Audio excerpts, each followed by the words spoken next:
The idea of being toxic is one that many of us shy away from.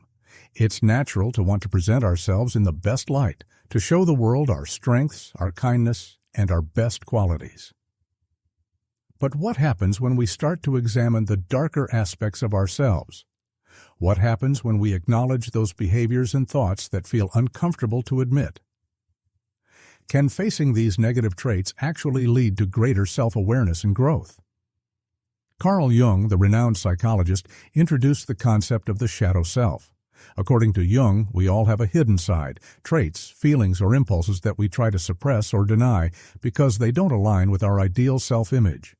These parts of us are often the source of what we call toxic behavior. However, instead of pushing these parts of ourselves away, Jung suggested that true self-discovery comes from integrating them. Jung believed that the shadow is composed of those aspects of ourselves that we reject or repress.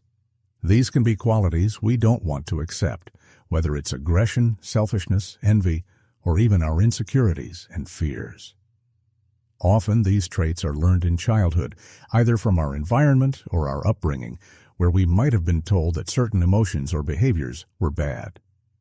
But what happens when we ignore the shadow side?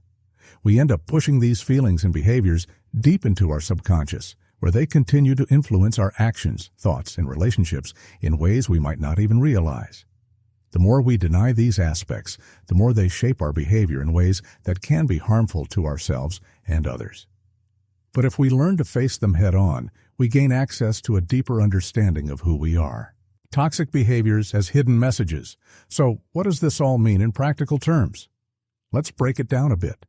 Take a look at toxic behaviors like defensiveness, manipulation, pessimism, and emotional withdrawal. We often identify these as bad traits. But if you dig deeper, you'll find that they often stem from unmet needs or past emotional wounds.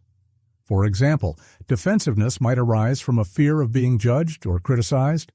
Manipulation could come from a desire to feel in control or avoid rejection. Pessimism might be a protective mechanism born from previous disappointments. When we start to recognize these behaviors as messages rather than flaws, we open the door to self-awareness. These toxic traits aren't just random. They often have roots in past experiences, fears, or unmet needs. By understanding why we act the way we do, we can begin to take responsibility for our behavior and start making changes. Embracing your toxic side, a path to growth. The first step in embracing your toxic side is self-awareness. Start paying attention to when these behaviors show up. Do you find yourself being overly defensive when someone disagrees with you? Do you use guilt or pity to get what you want from others? Are you constantly expecting the worst to happen, even when things are going well? Recognizing these patterns is the first step in transforming them. Once you've identified these behaviors, it's important to approach them with compassion, not shame. The key is not to reject these aspects of yourself, but to understand them. When you recognize that these toxic behaviors are often attempts to protect yourself or get your needs met, you can begin to change the underlying beliefs and thought patterns that drive them.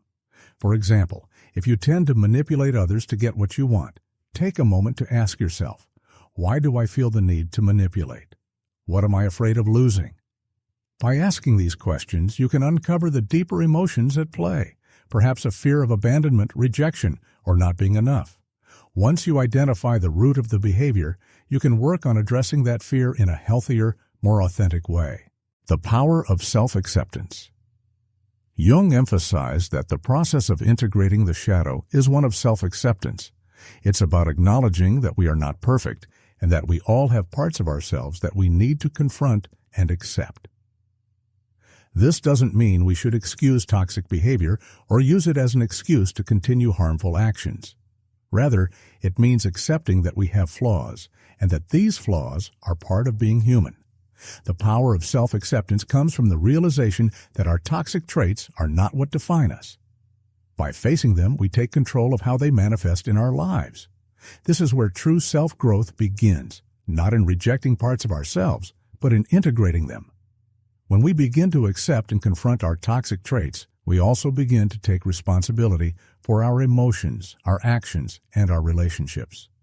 Instead of blaming others for how we feel or hiding behind defensiveness and manipulation, we step into a place of power. We can learn healthier ways of expressing our needs, setting boundaries, and engaging with the world around us. Transforming toxicity into strength. This journey isn't easy. It requires courage, patience, and a willingness to look at ourselves honestly. But it's through this process of confronting our toxicity that we discover our true potential. Take defensiveness, for example. When we stop defending ourselves at all costs, we create space for vulnerability. And in that vulnerability, we find courage, authenticity, and deeper connections with others.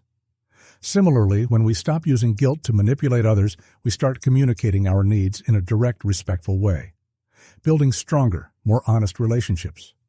Each time we confront a toxic trait, we get closer to the person we are meant to be. The key is not to become perfect, but to become whole, accepting both the light and the shadow within us. By doing this, we can unlock deeper levels of self-awareness and live more authentic, empowered lives. So, the next time you notice yourself slipping into toxic behaviors, whether it's being overly defensive, manipulative, pessimistic, or anything else, don't just ignore them. Ask yourself, why am I acting this way? What is this behavior trying to tell me? By facing these negative traits, you open the door to profound self-discovery. In the process, you will find that embracing your imperfections is the key to becoming the person you are meant to be. What toxic traits have you discovered in yourself? How have you worked to transform them into strengths? Share your thoughts and experiences in the comments below. We'd love to hear your journey of self-discovery. If you found this video insightful, please like, share, and subscribe for more on self-growth and embracing your true self. Thanks for watching, and remember, you're not your flaws. You are the person you choose to become.